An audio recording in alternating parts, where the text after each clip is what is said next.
అంట్లో చూడాలి.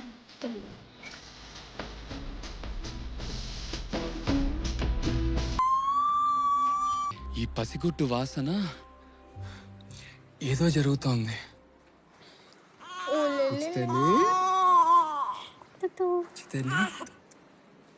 నేనమ్మా, నాన్నమ్మా.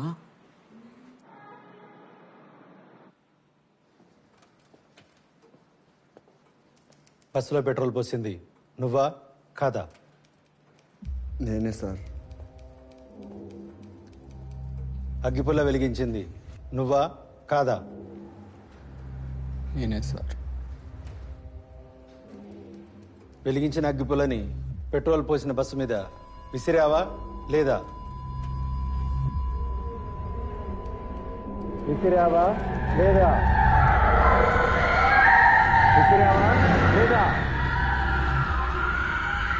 విసిరావా లేదా? 23 అమాయక ప్రాణాలు పోవడానికి కారణం మీరే అని ఒప్పుకుంటున్నారు, అవునా?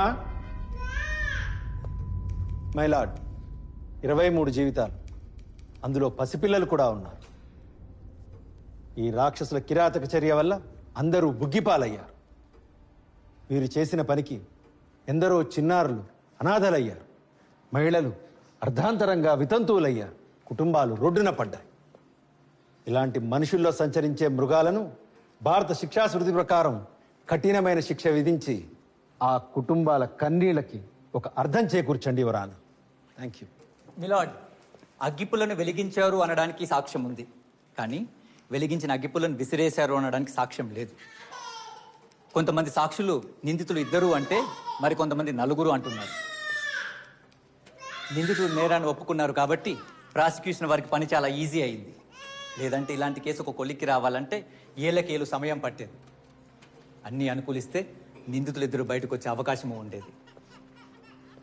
యువర్ ఆనర్, నేను బయట గుంపులుగా ఉన్న జనాల ఆగ్రహాన్ని అర్థం చేసుకోగలను, కానీ మనం గుంపు మనస్తత్వంతో కాకుండా ఈ కేసులో మనం చట్టపరంగా ముందుకు వెళ్దాం. నేను నిందితుల్ని నిర్దోషులు అనడం లేదు. అలా అని వాళ్ళు మనుషుల్ని చంపేంత మానసిక రుగ్మత కలిగిన వాళ్ళు కూడా కాదు. అసలు ఆ రోజు మరణించిన వారికి వీళ్ళకు ఎటువంటి వ్యక్తిగత శత్రుత్వం లేదు. వాళ్ళంతా పరాయి వాళ్ళు. ఇంతకుముందు సాగర్కి ఎటువంటి క్రిమినల్ రికార్డు లేదు. సాగర్ ప్రియురాలు గర్భవతి. పెళ్లి కాకుండా గర్భవతులయ్యే అమ్మాయిల పరిస్థితి ఎలా ఉంటుందో ఇక్కడున్న వాళ్ళందరికీ తెలిసిందే. అలాంటి ఒక ఆలోచించుకునే సమయం లేని స్థితిలో, ఏం చేయాలో తెలియని కన్ఫ్యూజన్లో ఘోరమైన ప్రాణహానికి కారకులయ్యారు. మిలాడ్, ఏ దేశ శిక్షా స్మృతి అయినా సరే నేరస్తుల పరివర్తన కోసమే తయారు చేయబడింది. అందులోనూ వాళ్ళు తమ తప్పును ఒప్పుకున్నారు, పశ్చాత్తాపడుతున్నారు. వీటన్నింటినీ దృష్టిలో పెట్టుకొని మీ తుది తీర్పు ఇవ్వాల్సిందిగా కోరుకుంటున్నాను. వదిలేయమని చేతులెత్తి మొక్కిన చిన్నపిల్లల పట్ల కూడా కనికరం లేకుండా మానవత్వానికే మచ్చను తెచ్చేటట్టు చేసినటువంటి ఘోరమైన నేరానికి గాను సెక్షన్ 302, 120B కింద ముద్దాయిలు మేకతోటి సాగర్ మరియు గంగోలు దాసులకు మరణ శిక్షణ విధిస్తూ కోర్టు తీర్పును వెలువరిస్తుంది. వెళ్ళిపోతున్నా సుశీల. ఇంకా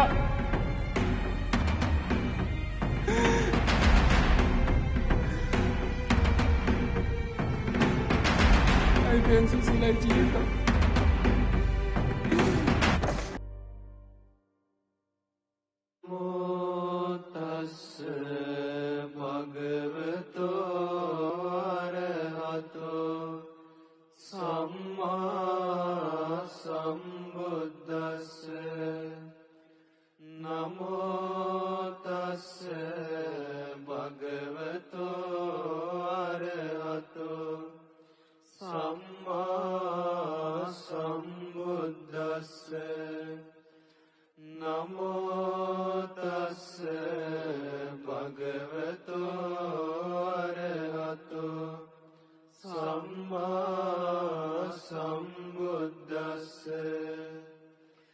बुद्धं शरणं गच्छामि धम्मं शरणं गच्छामि